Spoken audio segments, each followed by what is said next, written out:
the one practice that I've put into my life that has really, really impacted my marriage, particularly how I interact with my husband. So I am Terrievanover with Choosing to Rise, and I work with those impacted by divorce to help you save your marriage, to help you release any toxic habits and negative relationship habits so that you can go forth and create a happy, healthy new relationship. So today we're going to be talking about this one skill that if you use will really, really improve your marriage. And so I've been thinking about this lately, and it has been coming up quite a bit. Like, I have been preaching and preaching about the meditation and getting still with yourself and accepting what is and stuff. And like, so how does this impact marriage? It really, really does, because how you show up for yourself and for your marriage makes a difference on the marriage.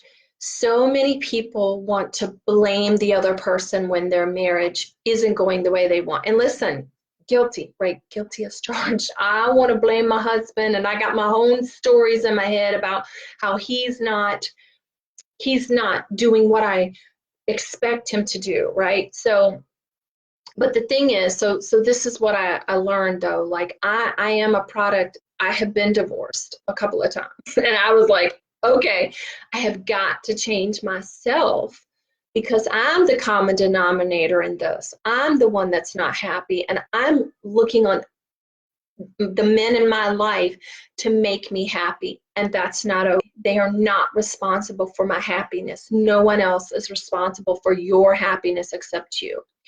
So I had to take a really good look in the mirror and figure out, what am I doing in my relationships that's sabotaging these relationships? And so, I'm a big practitioner of like taking care of yourself. You have to take care of your body, your spirit, your soul, your mind, all of that. So I'm a big believer in working out, taking care of yourself physically. But what I learned during my divorce was that I had to really surrender, right? That was probably the biggest healing strategy that I did that saved me, because it helped me get in touch with my childhood trauma. Because I was lonely, lonely, lonely. I was lonely in my marriage because my husband traveled a lot, and I was really lonely during my divorce. And what I recognized was like, sister, you have to heal this. This is you. Something's going on with you, because I wanted to go out there and date and distract myself. I did not want to be lonely. And what I learned by consciously surrendering to this loneliness was that I didn't love myself. I really did not love myself. And so it got me in touch with that, and I learned how to heal that, and I learned how to love myself so that I could bring my best self into this relationship. And now I'm married to an amazing, wonderful, sexy New York Italian. As you know, so my dreams have come true. He's so loving and generous and kind. Because if you don't figure out what's going on in your relationship, you are doomed to repeat it.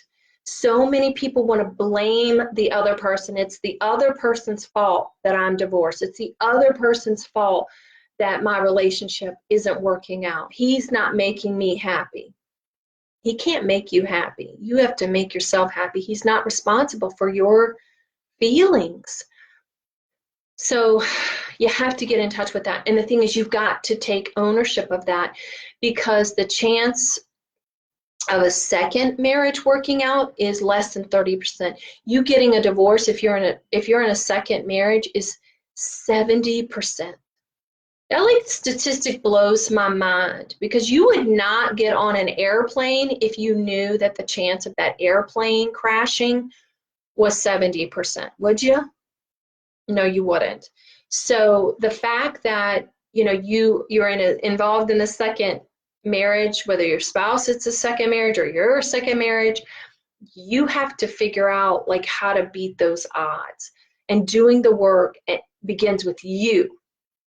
So by looking at yourself and looking at your patterns and looking at how you're expecting someone else to make you happy, is really, really important. And you know, I've really had to do the work and say, what story do I have about my husband that's sabotaging my relationship? Because I tend to look at his negative qualities and not focus on his positive qualities, or I, you know, will make the negative instances bigger than they are.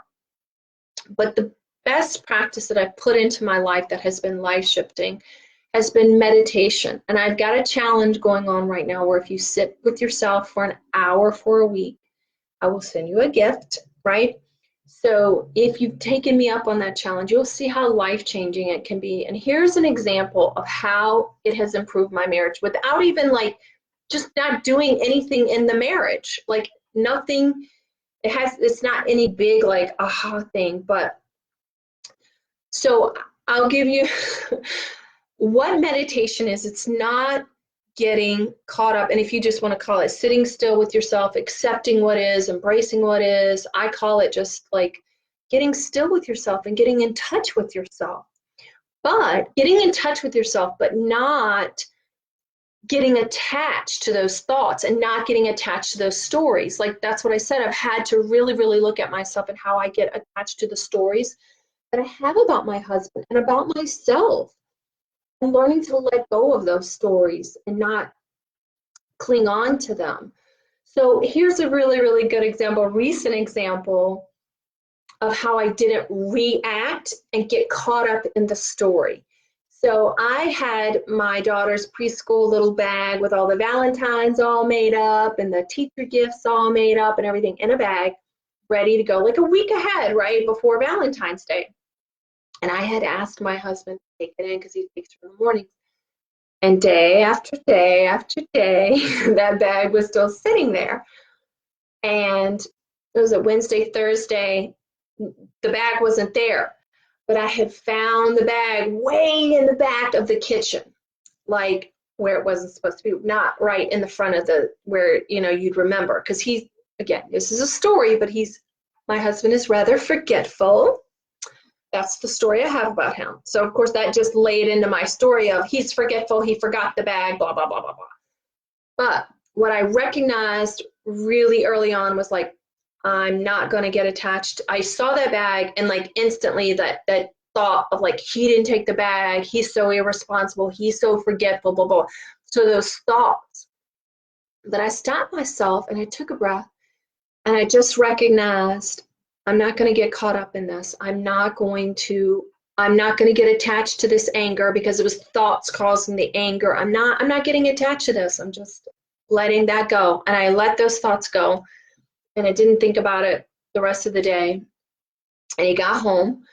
And you know, y'all know I've been practicing that 6-minute thing, right? Because that thought did come up again, like he forgot the bag. I'm gonna bring it up. But you know, I was like, oh, we got our 6-minute routine where you don't say anything negative for 6 minutes. So I just didn't say anything. And I didn't.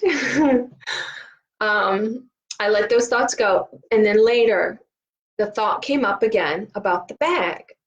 And I said, honey, but again, I wasn't attached to the anger or attached to my story. I said, honey, I found the bag at the back of the kitchen today. And he goes, oh, yes, I know. I put it out of the way because I was going to take it the next day. Oh, thank you, honey, for remembering that. And thank you for putting that bag there and for being thoughtful enough to remember to take it the next day. And that was our exchange. And he said, well, thank you for reminding me about the bag. And so we didn't get into a fight.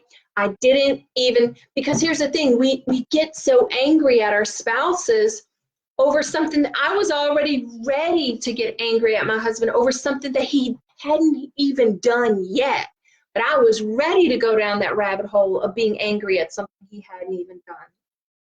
But the truth is, I made the conscious choice of not getting caught up in that thought. And I thank my meditative practice for that, right? Because I didn't get caught up in those thoughts. And when I approached him with loving kindness, because that's another agreement that we have with each other. We're going to speak to each other out of love. So being conscious of that, I said, oh, honey, I found the bag, rather than out of that place of anger and mistrust and that story in my head of how, you know, he's thought or he's forgetful and blah, blah, blah, blah. So I think that is a real world example of how to like shift the dynamics in your marriage, because we so often get into stories. And y'all, come on, I'm a wife, I'm a mom, right? We often, it's not what actually our children do or say or don't do or don't say or don't, our husbands do and don't say. It's actually the thoughts and the stories that we have about them that actually causes the anger and causes the resentment and causes all the discourse. So for me, stepping back and distancing myself from that story helped us improve our communication and change those patterns. So a real world example, very proud of myself.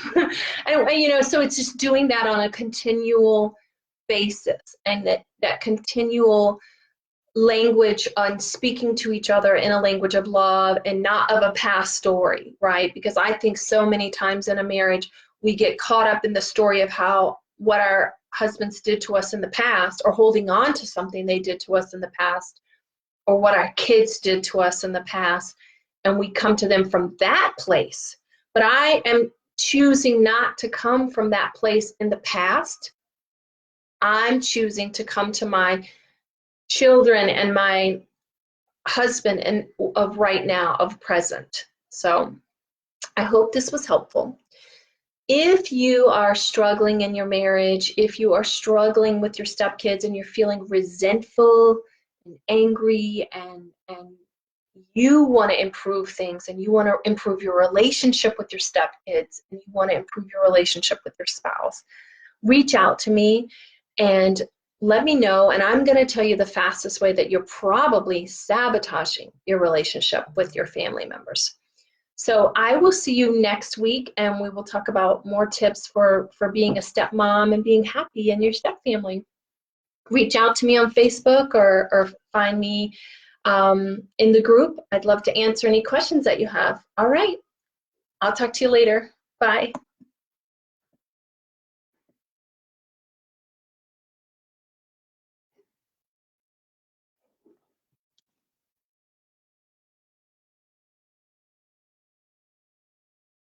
This is the